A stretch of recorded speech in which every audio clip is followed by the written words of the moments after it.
noite, mais um culto da Primeira Igreja Batista de Francisco Morato, e nós queremos aproveitar a oportunidade e parabenizar a todos os pais. Hoje, durante o culto da manhã, Escola Bíblica Dominical, festejamos os dias dos pais, lembramos, de cada papai que estava presente. Então, para cada pai, membro da igreja, e mesmo aqueles que não são membros, que têm participado conosco, têm estado conosco, nós queremos parabenizá-los pelo seu dia, viu? Que Deus te abençoe e que a sua vida como pai seja uma vida repleta de muita alegria, de muita satisfação e ao mesmo tempo que você possa refletir nos seus filhos as bênçãos que Deus tem derramado sobre a sua vida. Viu, papai? Parabéns, que Deus te abençoe, que esta data seja muito importante, tenha sido muito importante e muito significativa para a sua vida. Que Deus possa abençoá-lo de forma muito especial.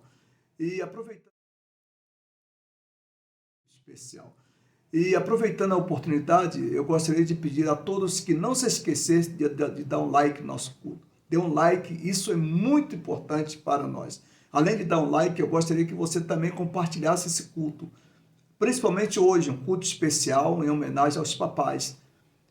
Compartilhe com os pais que você conhece, compartilhe com os pais que você tem relacionamento, com os pais que são amigos, com os pais que trabalham com você.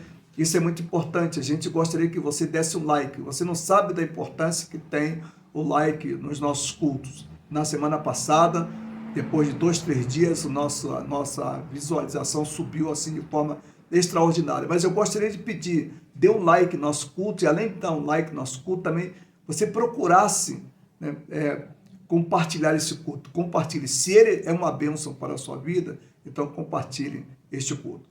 Bem-vindo a todos que estão ouvindo a nossa voz, que estão participando. Nós queremos agradecê-lo por esses anos que você tem estado conosco, pela assistência. Nosso muito obrigado. Você tem sido a razão da nossa persistência, a sua participação, a sua maneira de estar conosco tem sido a razão de nós continuarmos vinculando esse culto através das mídias sociais. Então nós queremos convidá-lo para que novamente permaneça conosco até o final deste culto, principalmente os homens, os papais. Viu? Deus abençoe. Conheça as igrejas da Convenção Batista Brasileira. São lugares acolhedores e transformadores, onde você se conecta com Deus e com uma família. Estamos de braços abertos para te receber. Entre em nosso site ou ligue para a gente. Nós esperamos. Educar os filhos e ensiná-los sobre Deus. Os pais têm grande responsabilidade, mas ter filhos é uma grande bênção. Porque tu és generoso, certo, amigo, trabalhador pelas grandes unidades, bem-vindo, vive sempre. Portanto, é um verdadeiro exemplo para a família de Deus. Pelas palavras, poucas ou muitas na hora certa. Pelas tardes, no sábado, domingo ou feriado que ficas em nossa companhia. Pelo perto do cantinho. Pela mãe que escolheste, porque tu me ensinaste o caminho do bem e do dever. Pelo beijo que me dás cada manhã. Pelo meu lar que os dois construíram.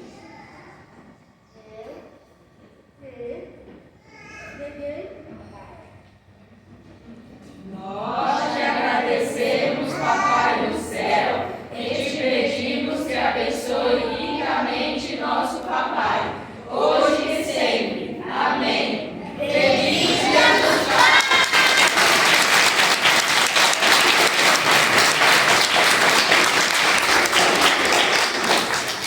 Neste dia, nós vamos pensar, durante alguns minutos, na Bíblia, a palavra do nosso Deus. Nós temos um texto muito conhecido, que está em Lucas capítulo 15, a partir do versículo de número 11. É um texto muito conhecido por todos nós, todos pelo menos já ouviram a respeito desse texto, que é a chamada parábola do filho perdido. Esse título, ele não consegue expressar a grande quantidade de informações que esse texto tem.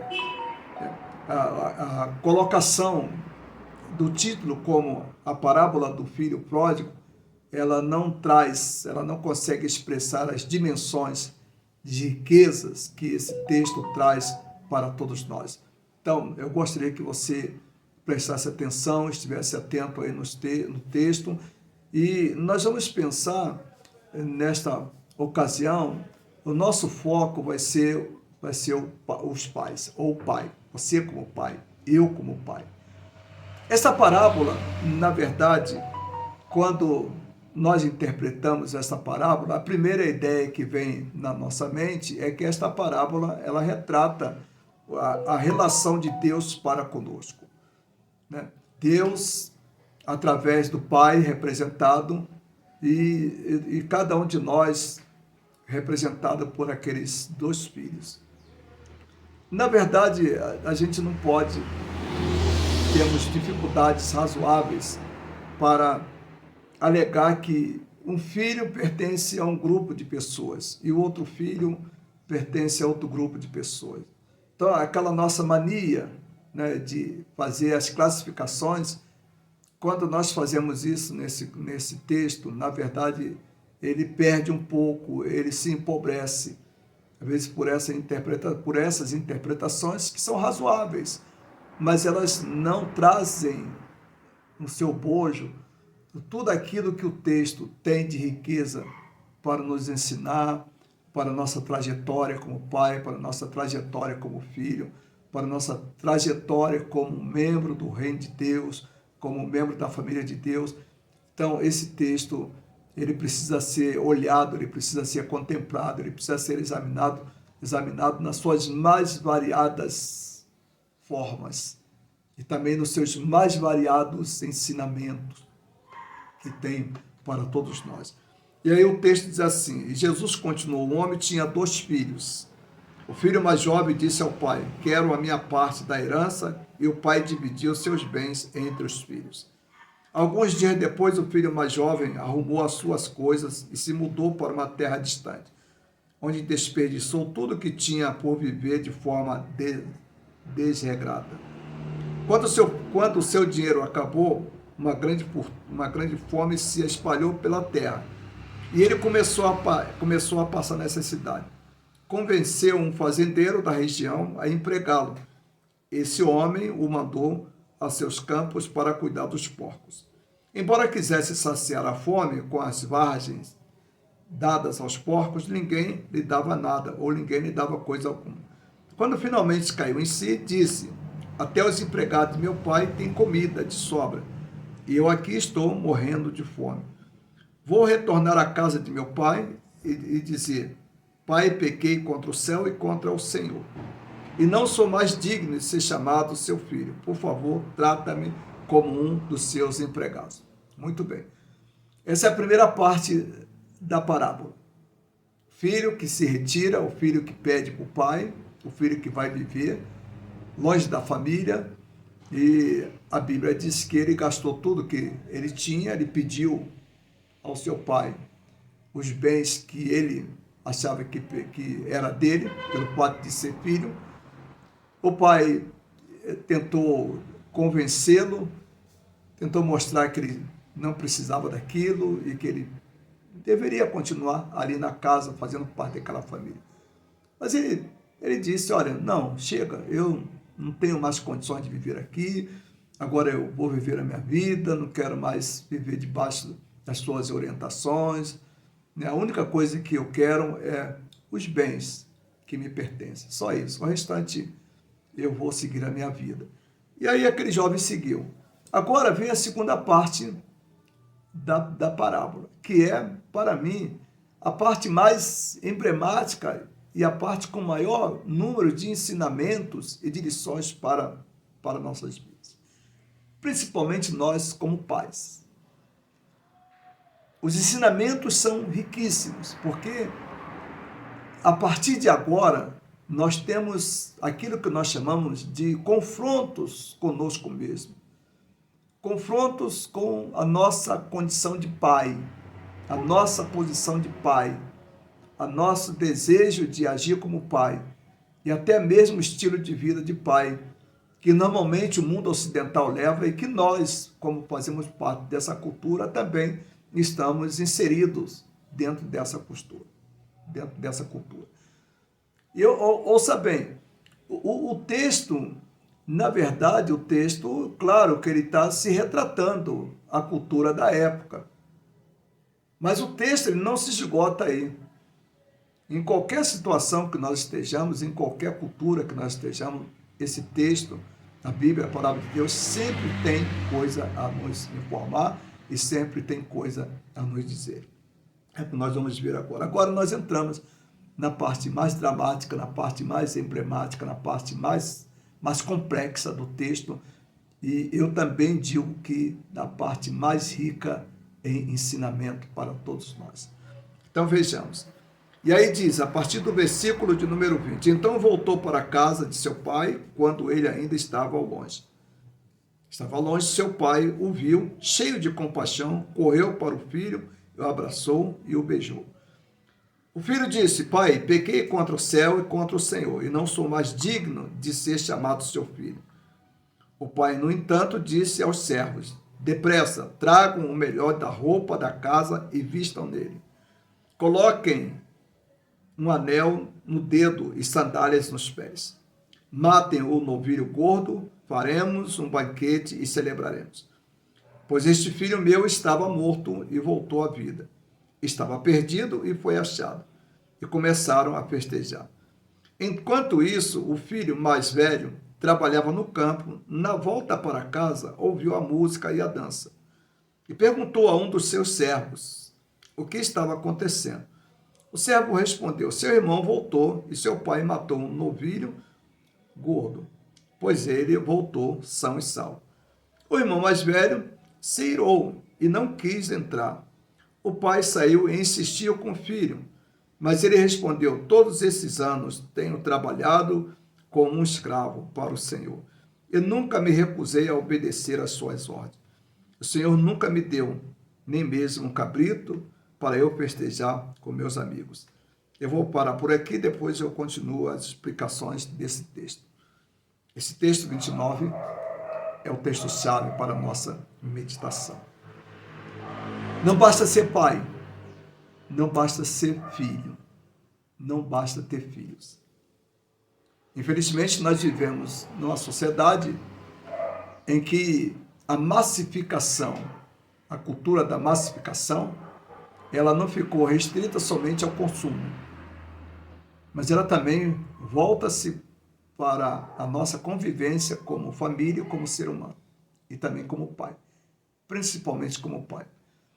Nós vivemos um momento na nossa cultura em que a paternidade ela tornou-se algo sem muita relevância. Quando eu falo sem muita relevância, eu estou falando por causa das experiências que nós temos acompanhado, nós temos vivido. Muitos pais, muitos homens, simplesmente têm se comportado como verdadeiros reprodutores e não como pais. Há um contingente muito grande, e isso nas nossas igrejas também, não é só lá fora, mas também nas nossas igrejas, há um contingente muito grande de pais que tiveram filhos e não dão nenhum tipo, nenhuma forma de assistência a seus filhos. Sejam assistências moral, espiritual, afetiva. Não dão. Além disso, há outros que nem assistência financeira foram capazes de dar. Tudo isso ficou sobre os ombros a responsabilidade da mãe. E essa tem sido uma prática muito comum na sociedade brasileira. Quando eu falo sociedade brasileira, eu não estou excluindo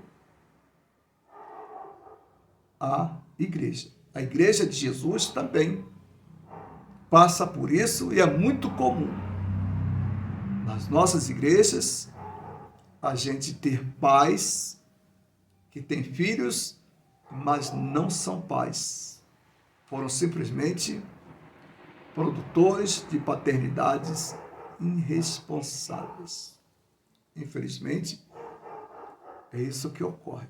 A gente não pode tapar o sol com a peneira. Mas vamos ao que diz o texto. O versículo 29 diz: mas ele respondeu, isso é, o filho que está em casa. O filho que estava longe regressa. Regressa sem dinheiro, regressa sem nada, regressa somente com a roupa do corpo. A experiência que ele teve lá, distante do pai, distante da família, as experiências não foram boas, as experiências foram as piores possíveis, na ação do próprio jovem. Agora ele decide voltar para casa e volta, toma a decisão e volta. Quando ele decide voltar, ele assume a postura de humildade. Vou falar com meu pai. Pai, pequei contra ti. Não sou digno de ser chamado seu pai. E ele diz, de ser chamado seu filho. E ele diz, olha, eu vou falar com meu pai, se possível, que ele me trate apenas como um dos seus empregados ou jornaleiros. Isso é o bastante. Claro, quando ele pensa nisso, ele vai pensar no abrigo, ele vai pensar na alimentação, ele vai pensar na possibilidade dele ter o que era necessário para a sua existência, então ele vai pensar nas coisas normais que deveriam existir em sua vida. Coisas essas que ele sente falta por estar longe do pai. Isso é de extrema importância a gente entrar nesses pequenos detalhes. Você como pai, que tipo de assistência você tem dado ao seu filho? O seu filho não precisa simplesmente da casa, ele não precisa simplesmente do teto, mas ele precisa de outras coisas que são muito importantes para a sua formação e também a sua segurança e também o seu amadurecimento. O filho precisa de afetos. Aquele filho que estava lá, que saiu, sentiu a falta de afeto do pai. Lá ele não tinha pai, ele tinha amigos, mas os amigos não poderiam suprir o que o pai poderia dar. Então, meu irmão, você que é pai, os amigos do seu filho, das suas filhas, não poderão suprir os afetos que você deve dar ao seu filho, ou aos seus filhos. Isso é uma coisa importante. Em segundo lugar, além dessa parte afetiva que você deve dar ao seu filho, você também deve dar ao seu filho calor humano. Todos nós, quando a Bíblia fala que nós pecamos através de Adão, o primeiro sentimento que Adão teve, Adão e Eva, que ambos tiveram, foi o sentimento de abandono, o sentimento da solidão. Então, o seu filho, ele precisa disso. Seu filho, sua filha, precisa da tua presença, precisa do teu apoio, precisa do teu amparo. Precisam porque eles serão formados para o mundo e não para você e não para mim.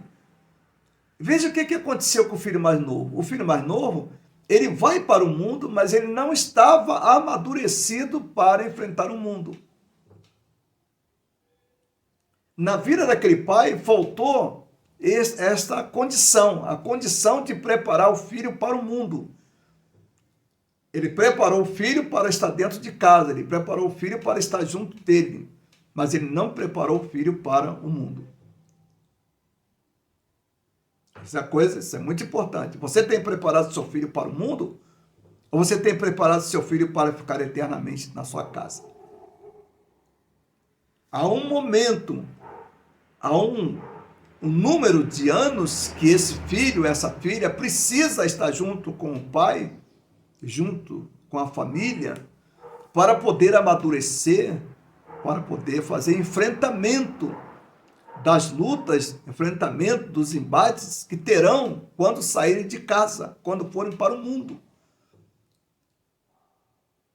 Você prepara filho para o mundo, você não prepara filho para você. Eu preparo minhas filhas para o mundo, para o enfrentamento do mundo. Eu não preparo minhas filhas para viver eternamente comigo. Um dia elas vão sair, um dia seus filhos vão sair. E quando seus filhos saírem, e quando as minhas filhas saírem, como é que estarão? Estarão preparados para enfrentar as demandas que serão violentíssimas no mundo? Agora, retornemos para dentro de casa. Esse jovem volta para dentro de casa. Só que ele tem um outro irmão. E aí, quando nós lemos o texto, o que nós vemos? Olha a reclamação do irmão que está junto com o pai que nunca saiu de casa. Olha o que diz. Perguntou a um dos servos. Quem perguntou? O irmão mais velho que estava na casa do pai, estava trabalhando. Ele estava nos campos. E perguntou a um dos seus servos o que estava acontecendo. Afinal de contas, muitas festividades, ele não estava habituado a festas. Eu ousaria dizer que aquela casa era uma casa triste por natureza.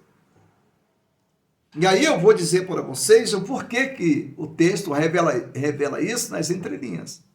Aguarde um pouquinho. O servo respondeu: seu irmão voltou e seu pai matou o novilho gordo, pois ele voltou são e salvo. O irmão mais velho se irou e não quis entrar. O pai saiu e insistiu com o filho. Agora veja bem a resposta daquilo que eu falei antes. Está aqui no versículo 29. Mas ele respondeu: todos esses anos tenho trabalhado como escravo para o Senhor e nunca me recusei a obedecer às suas ordens. E o Senhor nunca me deu nem mesmo um cabrito para eu festejar com meus amigos.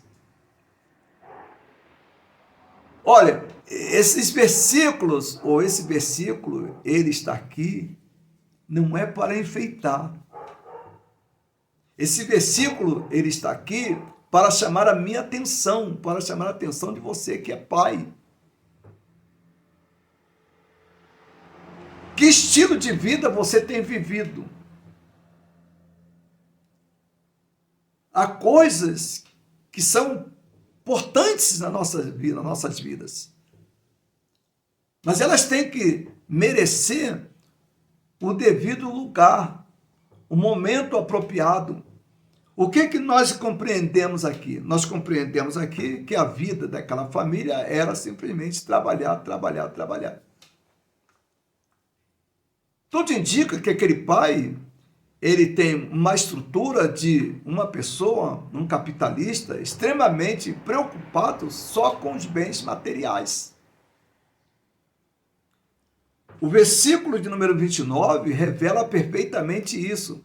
O filho mais velho diz para o pai: o senhor nunca me ofereceu alguma coisa para que eu pudesse festejar com meus amigos. O Senhor nunca permitiu. O que o filho está dizendo é exatamente isso. O Senhor nunca permitiu. O Senhor nunca me deu nada. O Senhor nunca permitiu que eu me alegrasse. Pelo contrário, ele diz para o pai: eu trabalho para o Senhor como escravo. Isso é muito grave. Por quê? Porque aqui nós temos um retrato de uma família tradicional, de uma família extremamente conservadora, de uma família voltada para suas atividades de trabalho, mas uma família que falta o que é essencial. Um pai que não soube se comportar como ser humano, mas soube se comportar como coisa. Porque o objetivo dele era só a conquista de bens materiais. Era só o acúmulo. A preocupação dele era acumular cada vez mais. E a relação dele para com os filhos se dava exatamente dentro desse contexto de bens materiais. O contexto deu-lhe dar o quê? Deu-lhe dar o necessário: comida, casa, local para dormir e bem-estar social. Era isso. A vida daquela família, daqueles três, ela está ela está circulando dentro desse contexto. E aí, o que vai acontecer? Falta agora os bens, falta agora o que é de mais importante na vida do ser humano, na vida dos filhos. Falta o aconchego do pai, falta os momentos do pai conversar com os filhos. O texto demonstra que o pai era um pai frio, um pai seco, embora fosse um pai cumpridor dos seus deveres na questão, no quesito material. Mas faltava o essencial. E se faltava o essencial, evidentemente também faltava o aspecto espiritual. Porque a preocupação desse pai era só com os bens materiais.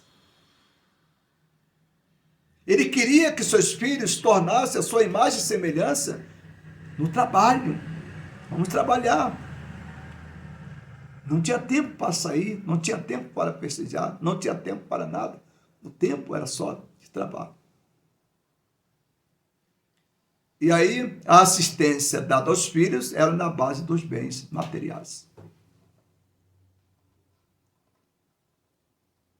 E o mundo que nós estamos vivendo, ele é tão complexo quanto o mundo da época de Jesus.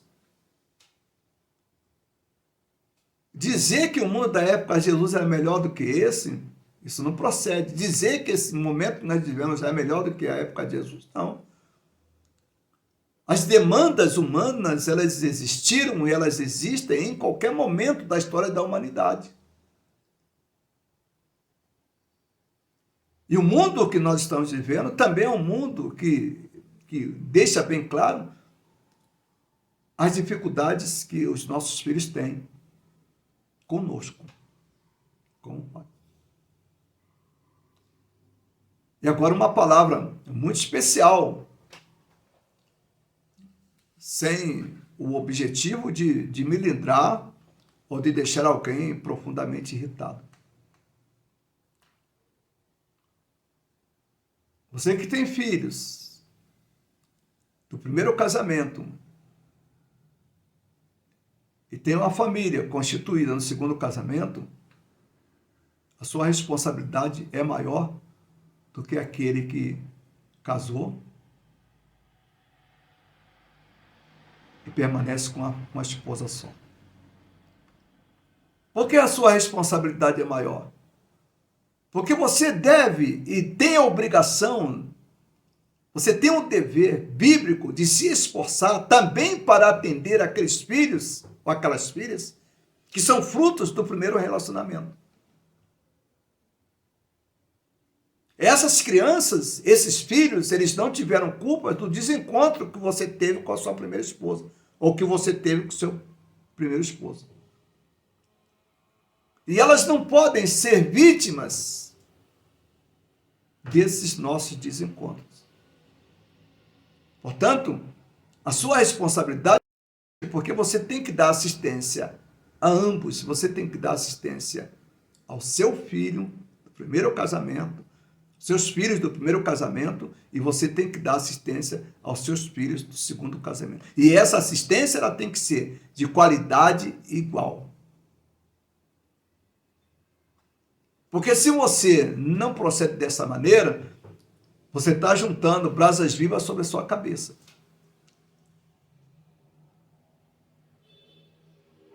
O erro pode ser consertado. Eu não estou falando que aqueles que já estão no segundo casamento estão errados, estão em pecados, estão no inferno, nada disso. Todos nós podemos errar. Mas o que a gente não pode é, com nossos erros, a gente agravar a situação existencial dos nossos filhos. Aqueles que estão casados e que têm seus filhos, ainda mantêm os filhos frutos do primeiro casamento, têm responsabilidades. Como é que você tem criado seus filhos? Que assistência você tem dado aos seus filhos? Olha o que diz o texto. 29, o versículo 29 chama muita atenção. Quando ele diz, quando aquele filho que estava dentro de casa, ele disse para o seu pai: eu sempre trabalhei para o Senhor e o Senhor sempre me tratou como escravo. E o Senhor nunca me deu nada. Olha, se há uma coisa que a gente tem que aprender, é ser justo.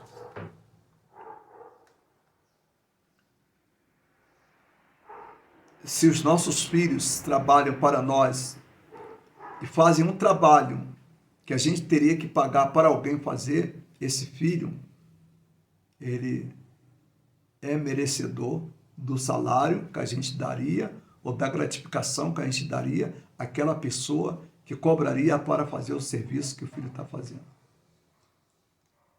Por quê? Ele precisa ter as suas autonomias. Ele precisa ter as condições para sair, para estar com os amigos, para comprar coisas que ele gostaria de comprar. Isso deve ser feito. Para que você e eu não incorramos no mesmo erro que esse pai incorreu. Portanto, você que é pai, atente bem para a palavra de Deus. Cuide dos seus filhos, onde quer que estejam. Abrace seus filhos. Essa data não pode ser uma data só comercial, não pode ser uma data só de almoço, não pode ser uma data só de festejo, mas tem que ser uma data também de reflexão, uma data de parar para analisar, rever o caminho que está seguindo, rever os ensinamentos que a Bíblia tem colocado para nós como pai, como pais. Você tem responsabilidade. Abençoe seu filho, abençoe sua filha, abençoe seus filhos, abençoe suas filhas. Torne-se uma bênção. Não seja como este pai, que só se preocupou com os bens materiais, só se preocupou com a aparência, só se preocupou com os outros. Acho que você também pense na alma do seu filho, da sua filha, que você pense na afetividade, que você pense no amor que você precisa demonstrar para com seus filhos, para que quando eles crescerem, eles tenham condições de enfrentar o mundo. Que Deus abençoe e que esse dia tenha sido um dia de muitas bênçãos para você. Deus abençoe. Amém. Chegamos ao final de mais um culto, mas antes de você sair, fechar, dê um like no nosso culto. Não esqueça de dar um like no nosso culto. E também não esqueça de compartilhar. E daqui a pouco você vai para a cama, você vai dormir, e aí você pode ter se esquecido de dar um like. Aí onde está essa mãozinha aí tem uma mãozinha. O que é o like? Onde está essa mãozinha? Você vai lá, clica nessa mãozinha, aí você, com o clique que você vai dar, você vai dizer que você está assistindo o nosso culto. E isso é muito importante. E também, antes de dormir, não esqueça de compartilhar esse culto. Compartilhe, que Deus, na sua infinita misericórdia, abençoe a todos. Uma semana abençoada é o que desejamos para todos. Vamos orar. Nosso Pai que estás nos céus, nós te imploramos, ó Deus, a tua graça, a tua misericórdia, a tua bondade, ó Deus. Para todos, ó Deus, que ouviram e que participaram, ó Deus, do nosso culto. Nosso muito obrigado, Deus, que a graça do Senhor Jesus e a misericórdia do Senhor acompanhe estas vidas. Em teu nome é que nós oramos. Amém. Amém. Até o próximo domingo.